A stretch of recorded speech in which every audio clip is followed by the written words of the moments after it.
Everyone, welcome back to the pharmacy India plus. सबसे पहले हम लोग करने वाले हैं इलेक्ट्रोफिजियोलॉजी क्या होता है, उसके बाद एक्शन पोटेंशियल क्या है, उसके सारे जो नर्व इम्पल्स ट्रांसमिशन के स्टेप्स होते हैं वो क्या होंगे। रेस्टिंग पोटेंशियल, जिसको आप लोग पोलराइजेशन भी कहते हैं। अ synapse is a junction between two neurons और between a neuron and other sales, जैसे कि मसल या फिर कोई gland. Hello everyone, welcome back to the pharmacy India plus. आज इस क्लास के अंदर उसी चैप्टर को हम लोग कंटिन्यू करने वाले हैं जो हमारा चल रहा है नर्वस सिस्टम।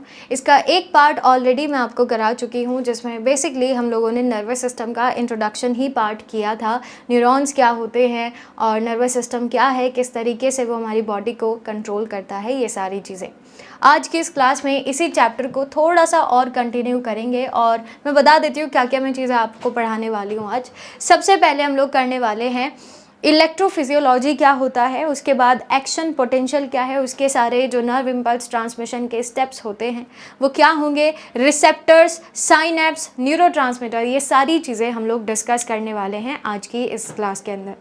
ठीक है, तो चलिए फिर स्टार्ट करते हैं और देखते हैं। देखो, सबसे पहले अगर बात की जाए इलेक्ट्रोफिजियोलॉजी की, ये होता क्या है। कहीं भी अगर लॉजी वर्ड आ रहा है, ठीक है, देखो इसको तोड़ के पढ़ सकते हैं आप लोग। कहीं भी किसी भी जगह अगर लॉजी वर्ड आ रहा है तो इसका सिंपल सा मतलब होता है कि स्टडी, किसी ना किसी चीज़ की स्टडी। अब जैसे यहाँ पर हम इलेक्ट्रोफिजियोलॉजी की बात करें तो इलेक्ट्रो यानी इलेक्ट्रिकल प्रॉपर्टीज़, ठीक है। फिजियोलॉजी का मतलब होता है कि फंक्शनिंग, है ना। तो यहाँ पर इलेक्ट्रोफिजियोलॉजी एक ऐसा ब्रांच है फिजियोलॉजी का। फिजियोलॉजी यानी कि स्टडी ऑफ नॉर्मल फंक्शनिंग,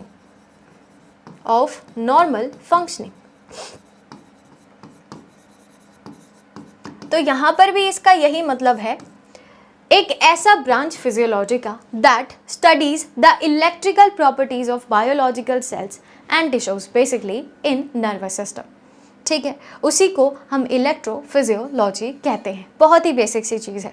इसके बाद it focuses on how electrical signals are generated, किस तरीके से जो इलेक्ट्रिकल इम्पल्सेस हैं कैसे वो जनरेट की जा रही है, ठीक है। जनरेट करने के बाद किस तरीके से उनको हम ट्रांसमिट कर रहे हैं, है ना, उनको ट्रांसमिटेड किया जा रहा है आगे वाली तरफ। जब वो ट्रांसमिट होगी फिर वो केमिकल साइनेप्स, फिर इलेक्ट्रिकल इम्पल्स, फिर ये सारी चीज़ें एज इट इज़ चलती रहेंगी। तो कैसे वो ट्रांसमिट हो रही है और कैसे फिर उसकी प्रोसेसिंग हो रही है, ट्रांसमिट होने के बाद किस तरीके से उसकी प्रोसेसिंग की जा रही है, इन्हीं सारी चीज़ों के बारे में स्टडी करना इलेक्ट्रोफिजियोलॉजी कहलाएगा, ठीक है। With in the body, specially in nerves, muscles and the heart. अब इसके बाद अगर बात की जाए कि कहाँ कहाँ पर एप्लीकेशन है इलेक्ट्रोफिजियोलॉजी का, तो सबसे पहला तो न्यूरोसाइंस, जिसके अंदर आप ब्रेन के फंक्शंस को, न्यूरल सर्किट्स को, इनको बहुत अच्छे से समझते हैं कि किस तरीके से ये सारी चीज़ें आपस में मिली हुई हैं, किस तरीके से इसके अंदर काम हो रहा होगा, कैसे, वही चीज़ है, कैसे जनरेट होगा, ट्रांसमिट होगा, इंटरप्रेट यानी कि प्रोसेसिंग उसकी हो रही होगी। तो न्यूरोसाइंस यानी नर्वस सिस्टम से related, neuro means nervous system, nervous system से रिलेटेड चीज़ों को समझने के लिए इट इज़ वेरी इंपॉर्टेंट। दूसरा है कार्डियोलॉजी। कार्डियो का मतलब होता है हार्ट, कार्डियो का मतलब होता है हार्ट। तो हार्ट से रिलेटेड चीज़ें अगर आपको समझनी है, क्योंकि हार्ट में भी इलेक्ट्रिकल इम्पल्सेस होते हैं, जब भी तो आपका हार्ट जो है वो कंडक्ट करेगा। कंडक्शन का जो पूरा प्रोसेस है वो तभी हो पाता है। यहाँ पर डायग्नोजिंग एरिथमियास, ठीक है, या फिर कंडक्शन डिसऑर्डर्स जो हैं, जिसके अंदर आप लोगों ने नाम सुना होगा, ऐसे नोड, एवी नोड, ये सारी चीज़ें काम मिलकर करती हैं, ठीक है, उनके लिए भी इट इज़ वेरी इंपॉर्टेंट।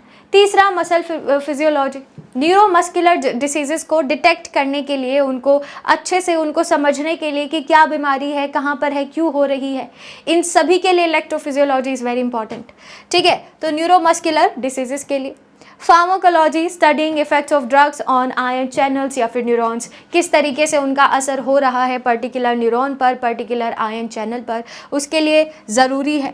या फिर मेडिकल डिवाइसेस जैसे कि पेसमेकर जो हार्ट के अंदर यूज़ किया जाता है, डिफाइब्रिलेटर्स, डीप ब्रेन स्टिमुलेटर्स, इन सभी के लिए ज़रूरी होता है जो आपका इलेक्ट्रोफिजियोलॉजी है। यहाँ पर इसका एप्लीकेशन होता है, ठीक है। मेरे हिसाब से आपको समझ में आ गया होगा कि व्हाट इज़ इलेक्ट्रोफिजियोलॉजी।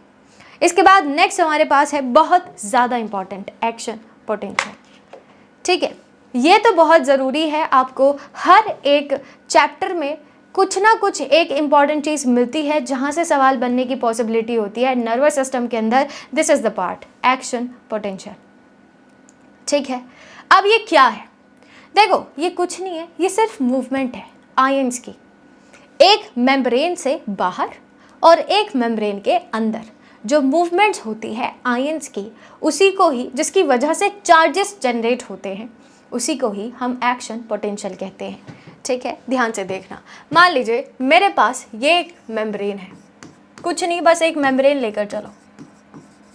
इस मेम्ब्रेन के बाहर आयन का मूवमेंट हो रहा है, इस मेम्ब्रेन के अंदर आयंस का मूवमेंट हो रहा है। ठीक है, अब इन आयंस के मूवमेंट की वजह से पॉजिटिव चार्ज और नेगेटिव चार्ज जनरेट होगा इस मेम्ब्रेन के अक्रॉस। क्लियर? बस इसी को ही हम एक्शन पोटेंशियल कहेंगे। ठीक है, an action potential is a rapid temporary change in the electrical charges across the cell membrane of neurons, muscle cells and other excitable cells। ठीक है, जैसे कार्डिक सेल्स भी है। ठीक है, तो उसी को ही हम एक्शन पोटेंशियल कहते हैं। It is the basis of nerve impulse transmission, जो आगे डिटेल में मैं आपको कराने वाली हूँ कि क्या क्या इसके इवेंट्स होते हैं नर्व इम्पल्स ट्रांसमिशन के, कैसे होगा। 4 मेन फेजेस में डिवाइडेड है। पहला है रेस्टिंग पोटेंशियल। रेस्टिंग पोटेंशियल जिसको आप लोग पोलराइजेशन भी कहते हैं। ठीक है, पोलराइजेशन। दूसरा हमारे पास है डीपोलराइजेशन। ठीक है, और तीसरा जो हमारे पास है that is repolarisation. Repolarisation. Last होता है हाइपर पोलराइजेशन। Hyper polarisation. ठीक है जी, तो ये सारे के सारे इवेंट्स हैं, स्टेप्स कह सकते हैं आप लोग, जो कि कब होंगे? जब आप नर्व इम्पल्स को ट्रांसमिट कर रहे होंगे आगे वाली तरफ। एक एक करके बात करते हैं हर एक स्टेप के बारे में। सबसे पहला जो है दैट इज़ योर एक्शन, जो रेस्टिंग पोटेंशियल है। लेकिन इससे पहले ये देखो कि ये होगा कैसे। देखो, यहाँ पर जो सारा किया धरा है वो सब मेम्ब्रेन पोटेंशियल का है। ठीक है, जिसको आप MV में कैलकुलेट करते हैं। ठीक है, एक चीज़ आपको दिखाई दे रही हो कि रेस्टिंग पोटेंशियल, जहाँ पर कुछ काम नहीं हो रहा, -70 MV यहाँ पर जो आपका मेम्ब्रेन पोटेंशियल है वो रहेगा, जिसके अंदर कुछ काम नहीं हो रहा है, सब कुछ आराम कर रहा होगा। ठीक है, फिर उसके बाद थोड़ा थोड़ा जैसे ही आप लोग रेस्टिंग जो पोटेंशियल है उसको हटाना चाहते हैं, पोलराइजेशन को हटाना चाहते हैं, यानी मूवमेंट कराना चाहते हैं, तो उस समय आप मेम्ब्रेन पोटेंशियल को इंक्रीज़ कर दीजिए अप टू 40 MV। ठीक है, फिर जब नीचे वाली तरफ आपको ये आता हुआ दिखाई देगा, दिस इज कॉल्ड रीपोलराइजेशन। ठीक है, यहाँ पर हुआ डीपोलराइजेशन, ये है आपका रीपोलराइजेशन। रीपोलराइजेशन के बाद ये जो पार्ट आपको दिखाई दे रहा है, दिस इज कॉल्ड हाइपरपोलराइजेशन। ठीक है, तो ये एज इट इज चलता रहेगा जब तक कि आपका जो मैसेज है वो किसी भी टारगेटेड एरिया तक, टारगेटेड ऑर्गन या टिश्यू वहाँ तक नहीं पहुँच जाता है। ठीक है, अब आगे बढ़ते हैं। नेक्स्ट हमारे पास है पोलराइजेशन, कि ये कैसे होगा। देखो, पोलराइजेशन में एक चीज़ याद रखेगा कि यहाँ मेम्ब्रेन पोटेंशियल कितना होगा, -70 MV अप्रॉक्सीमेटली इतना होता है। तो इसका मतलब है कि जो चीज़ें हैं वो एकदम रेस्ट पर हैं, कुछ नहीं हो रहा होगा वहाँ पर काम, सब कुछ आराम कर रहा होगा।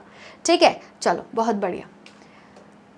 अच्छा, ये समझने से पहले आप ये समझो कि ये सब कुछ हो कहाँ रहा होगा, है ना। तो इसके लिए पहले आप ये पढ़िए नर्व इम्पल्स, है ना, नर्व इम्पल्स। इसका मैं एक पूरा डायग्राम ही तुम्हें बनाकर दिखा देती हूँ पहले, ताकि आपको ये समझ में आए कि ये सारी चीज़ें हो कहाँ रही होगी।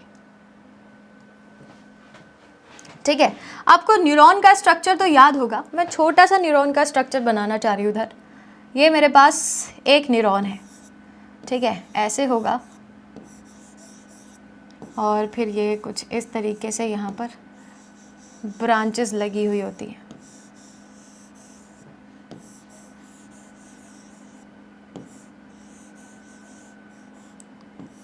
ठीक है, ये हमारा पूरा एक्सोन पार्ट है और ये एक्सोन टर्मिनल है। कुछ इस तरीके का स्ट्रक्चर, ऐसा तो नहीं होता है पर मान कर चल लो कि कुछ कुछ ऐसा स्ट्रक्चर है न्यूरॉन का। ठीक है, ऐसा सा ही होता है। अब यहाँ पर माइलिन शीथ ये पूरा एक्सॉन पार्ट है, दिस इज एक्सॉन। इधर वाली तरफ मैं दूसरे न्यूरॉन का एक्सॉन टर्मिनल बना रही हूँ, ये रहा, ठीक है। सेम एज उधर भी होगा, ये सब कुछ एज इट इज चलता रहता है। चलो मैं इधर भी बना देती हूँ। ये है आपका सेल बॉडी और उसके बाद डेंड्राइट।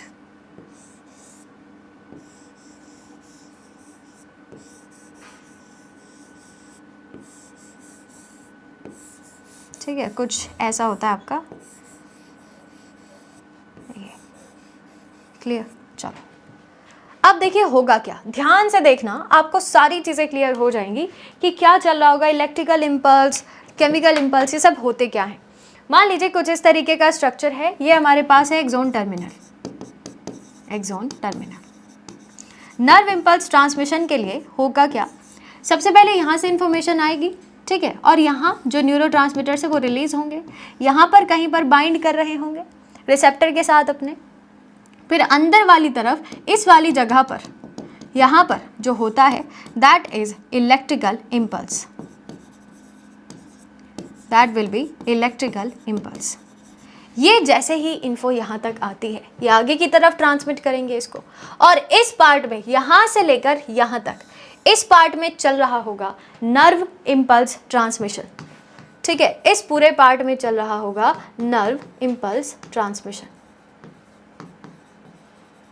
ठीक है। तो अभी जितने भी मैं आपको steps कराऊंगी, polarisation, depolarisation, repolarisation, hyperpolarisation, सब कुछ इसी एक्सॉन वाले पार्ट में चल रहा होगा। आपको वही इमेजिन करके चलना है, इसको हटा देना, इसको हटा देना, बस इसी के अंदर आपको चीज़ें याद रखनी है, ठीक है। तो आगे बढ़ते हैं, एक एक करके इसके बारे में बात करेंगे कि एक्सॉन में किस तरीके से सारे स्टेप्स होते हैं, ठीक है। अच्छा, अब ये चीज़ हो जाएगी, फिर यहाँ पर वही चीज़ दोबारा होगी जैसे उधर हुआ है, न्यूरोट्रांसमीटर्स रिलीज होंगे, यहाँ जाकर बाइंड कर जाएंगे, यहाँ पर फिर से जो इलेक्ट्रिकल इम्पल्स है वो जनरेट होगा, इलेक्ट्रिकल इम्पल्स, ठीक है। फिर ये आगे की तरफ ट्रांसमिट होंगे, फिर एक्सॉन का नर्व इम्पल्स ट्रांसमिशन चलेगा, तो ये ऐसे चलता रहता है। और यहाँ पर जब न्यूरोट्रांसमीटर्स रिलीज किए जा रहे होंगे, this is called chemical impulses, chemical impulse. ये इन दोनों में डिफरेंस होता है, ठीक है। वो खैर हम लोग न्यूरोट्रांसमीटर्स के बारे में भी बात करेंगे। अभी मैंने सिर्फ आपको इतना बताया है कि नर्व इम्पल्स ट्रांसमिशन एक्चुअली होता किधर है, ठीक है।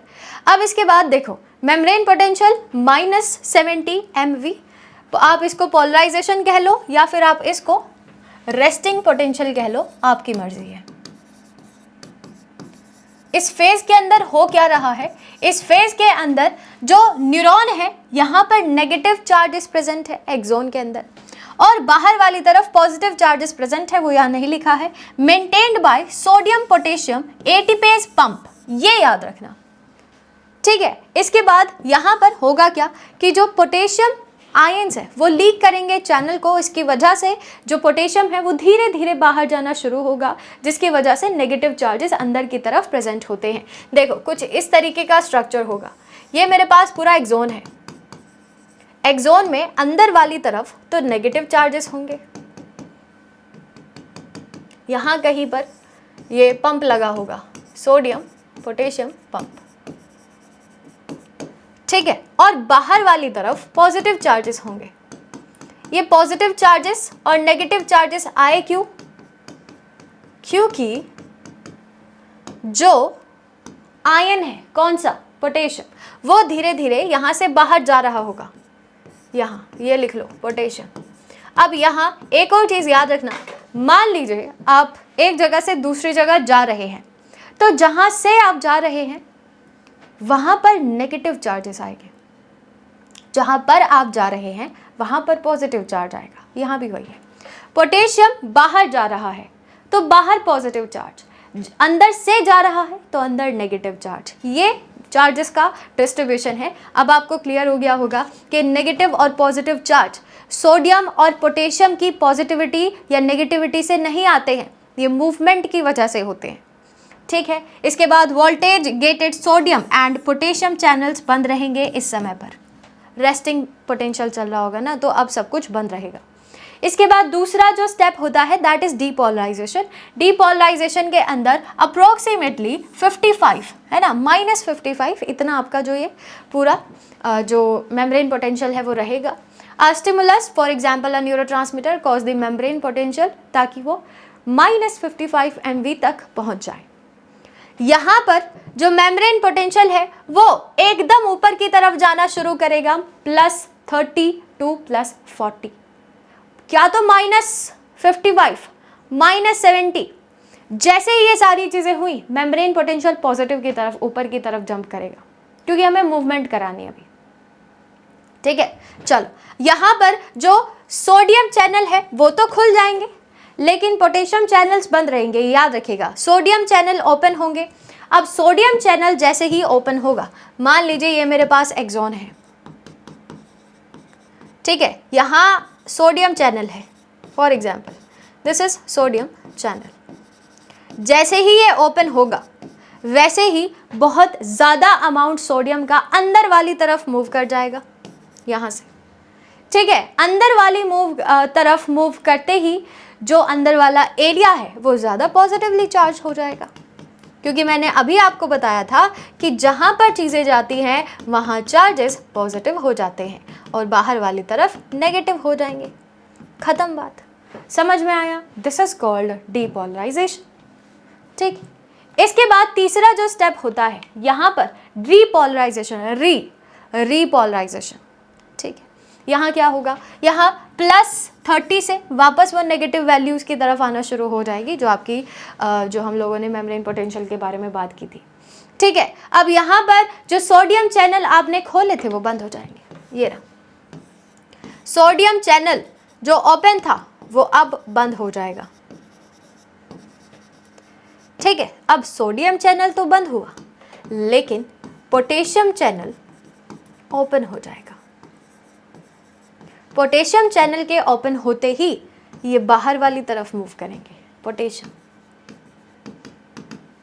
अब वापस बाहर वाली तरफ तो पॉजिटिव चार्ज है, अंदर वाली तरफ नेगेटिव चार्ज है। फिर से यही जो चार्जेस है वो उसको अटेन कर लेंगे। Clear? The membrane potential begins to return to resting level, क्योंकि जैसा हम लोगों ने पोलराइजेशन में देखा था, कुछ आपका भी वैसा ही सीन दिखाई दे रहा होगा इधर। क्लियर? इसीलिए इसको रीपोलराइजेशन कहते हैं कि हम पोलराइजेशन की तरफ दोबारा से जा रहे होंगे। ठीक है, और फिर आता है हाइपर पोलराइजेशन। देखिए, हाइपर पोलराइजेशन एक कंडीशन है जिसके अंदर मेम्ब्रेन पोटेंशियल जो होगा वो -70 से भी नीचे पहुंच जाएगा। ठीक है, -70 से भी और ज़्यादा नीचे की तरफ जाएगा, -80, -90, -95 इतना। ठीक है, और इसके अंदर होगा क्यों? क्योंकि जो पोटेशियम चैनल्स है वो ओपन रहेंगे और ये बाहर वाली तरफ जाना शुरू कर देंगे।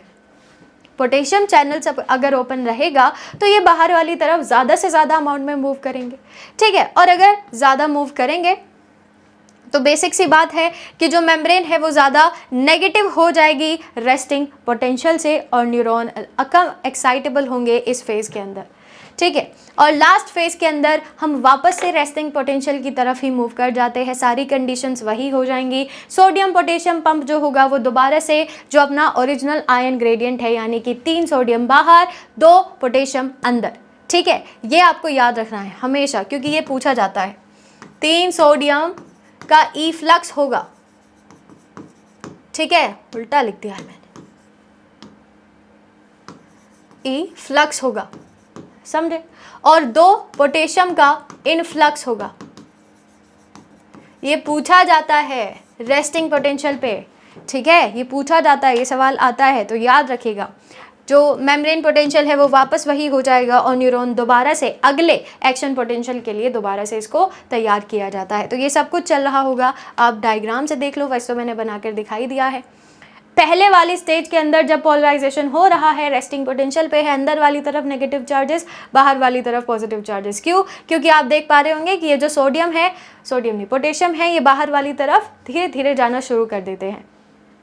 ठीक है, दूसरा जो हमारे पास स्टेप होता है दैट इज डीपोलराइजेशन। इसके अंदर जो न्यूरॉन है जो एक्सॉन है वो एक्साइट हो जाता है, जिसकी वजह से सोडियम चैनल ओपन हो जाएंगे, ये अंदर वाली तरफ मूव करेंगे, देख पा रहे होंगे आप लोग।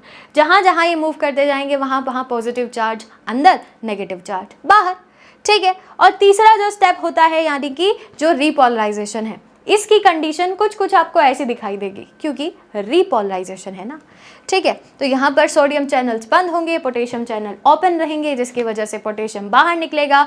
जहाँ जहाँ वो बाहर निकलेगा वहाँ वहाँ पॉजिटिव चार्ज, अंदर वाली तरफ नेगेटिव चार्ज, और हाइपरपोलराइजेशन के अंदर दोबारा से वही स्टेज को अटेन कर लिया जाता है जो पहले थी, ठीक है। ये होता है आपका पूरा एक्शन पोटेंशियल।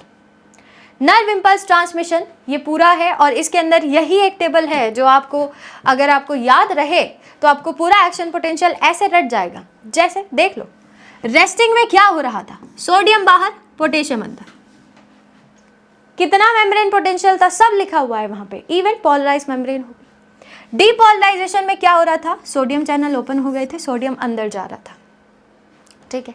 रेस्टिंग पोटेंशियल +30 से लेकर +40 तक पहुंच चुका है, ठीक है। यहाँ पर एक्शन पोटेंशियल जनरेट होगा। रीपोलराइजेशन में सोडियम चैनल बंद, पोटेशियम चैनल ओपन, जिसकी वजह से वो बाहर निकलेगा क्योंकि जो रेस्टिंग पोटेंशियल को अटेन है यानी मेम्ब्रेन पोटेंशियल है वो दोबारा वहीं चला शुरू कर देगा, ठीक है। नेक्स्ट इज हाइपरपोलराइजेशन, जिसके अंदर पोटेशियम आयंस का एक्सेस मूवमेंट हो जाता है बाहर वाली तरफ, जिसकी वजह से जो रिफैक्ट्री पीरियड है वो शुरू हो जाएगा अप्रोक्सीमेटली 80 to 90 MeV, यहाँ पर मेम्ब्रेन पोटेंशियल आपका पहुँच जाता है। And last is refractory period, यानी कि दोबारा से रेस्टिंग पोटेंशियल को अटेन कर लेना, सारी कंडीशंस वही रहेंगी, ठीक है। यहाँ याद रखना 3 सोडियम बाहर, ठीक है, बाहर, ये लिख देती हूँ मैं, और 2 पोटेशियम अंदर, ये याद रखो। क्लियर है, समझ में आया? ये होता है आपका पूरा नर्व इम्पल्स। ये देख लो, जो डायग्राम मैंने आपको खुद से बनाकर दिखाया था वही है।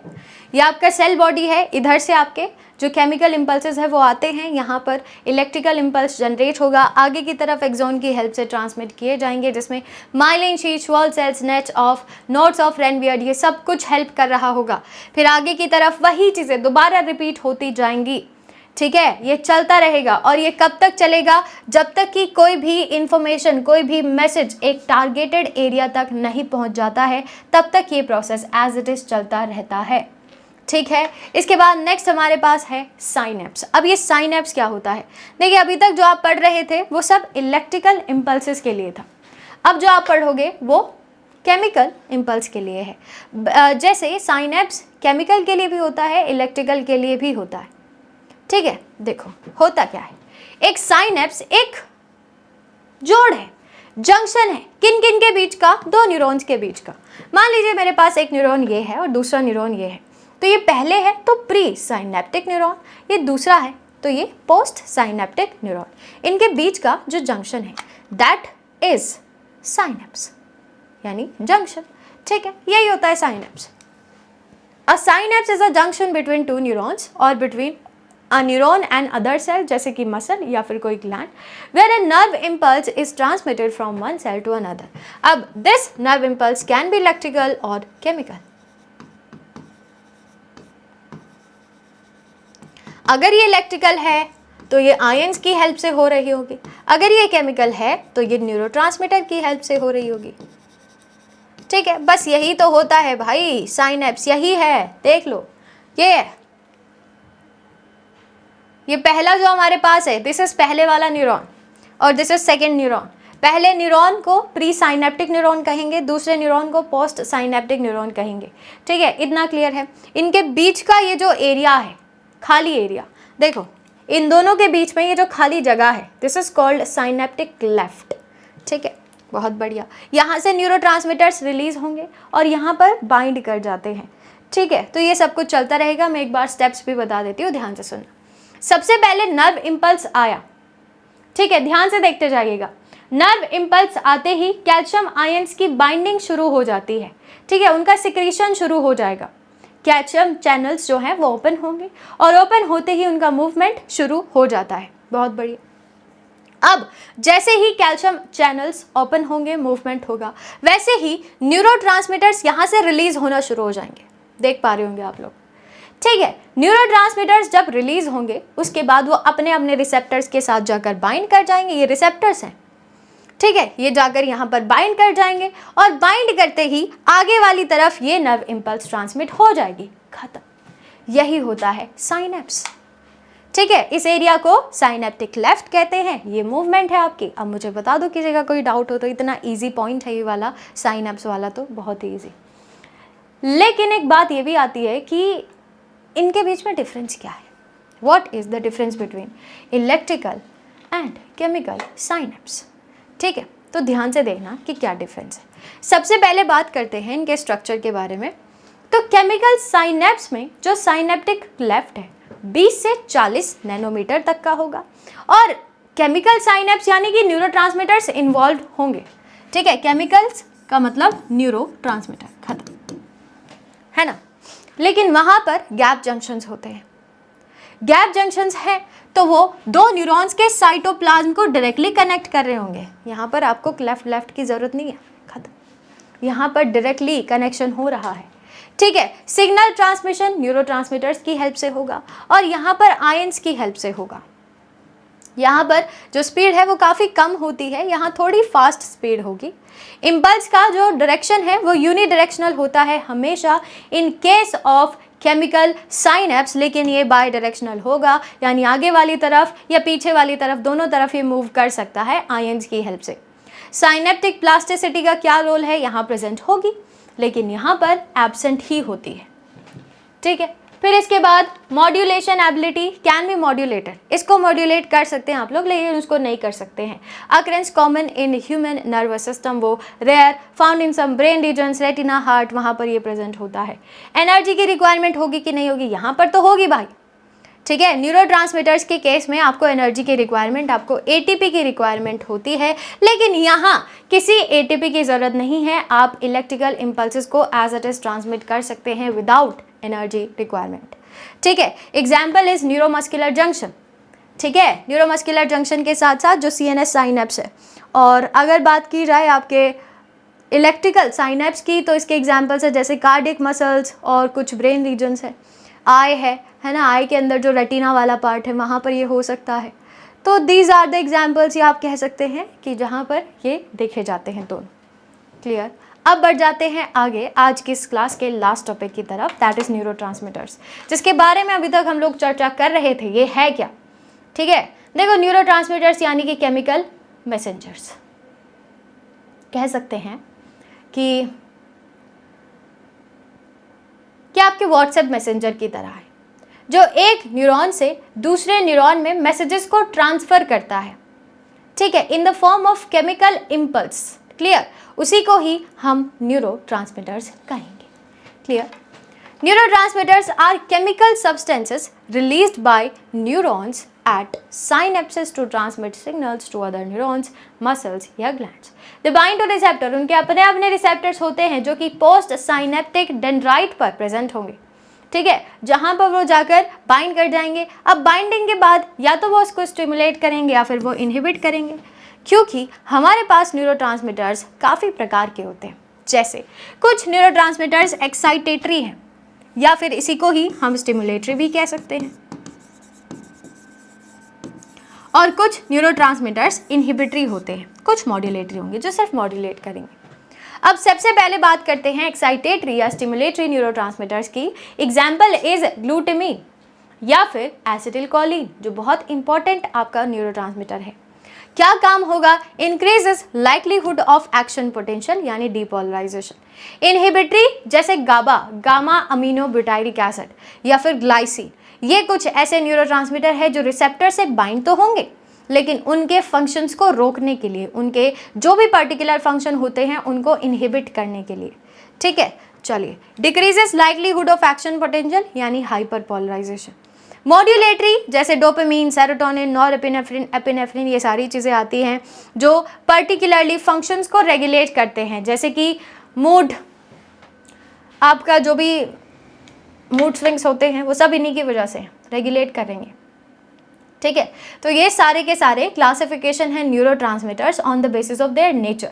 और दूसरा है जो क्लासिफिकेशन होता है on the basis of their class, मतलब वो कौन से डेरिवेटिव से बने हैं या क्या उनका क्या कह सकते हैं कॉन्स्टिट्यूएंट है। ठीक है, जैसे सबसे पहला है कॉलिन डेरिवेटिव। जैसे नाम सुना होगा आप लोगों ने, most abundant type of neurotransmitter that is acetyl Colin, जो दोनों के लिए काम करता है। ये सिंपैथेटिक के लिए भी काम करेगा, ये पैरासिम्पैथेटिक के लिए भी काम करता है। इसीलिए कहते हैं कि ये सबसे ज़्यादा काम करने वाला न्यूरोट्रांसमीटर है एसिटिल कॉलिन। ठीक है, चलिए, muscle contraction, memory learning, these are the functions of acetyl Colin. दूसरा है बायोजेनिक अमीन्स, जिसके अंदर 3 टाइप्स आ जाते हैं। कैटेकोलमीन्स, जिसके अंदर आप लोग एपिनेफ्रिन, नॉरएपिनेफ्रिन, डोपामिन, ये सारी चीज़ें पढ़ते हैं। इंडोल अमीन्स जैसे सेरोटोनिन, और इमिडेजोल अमीन्स जैसे कि हिस्टामिन। एपिनेफ्रिन, नॉरएपिनेफ्रिन और डोपामिन का काम reward, mood, attention, stress, fight और फ्लाइट इन जैसा होगा। इसके बाद serotonin sleep, apatite, mood regulation, इन सभी के लिए ज़रूरी होता है। और तीसरा है हिस्टामिन, जो कि गैस्ट्रिक एसिड सिक्रेशन, इन सभी के लिए इंपॉर्टेंट होता है। तीसरा क्लासिफिकेशन है अमीनो एसिड डेरिवेटिव्स, जो अमीनो एसिड से ही बने हैं। Glutamic acid, gamma amino butyric acid, glycine aspartic acid, ये सब हैं। कुछ एक्साइटेटरी है इसके अंदर, कुछ इनहिबिटरी है। ऑलरेडी मैं ये चीज़ आपको बता चुकी हूँ।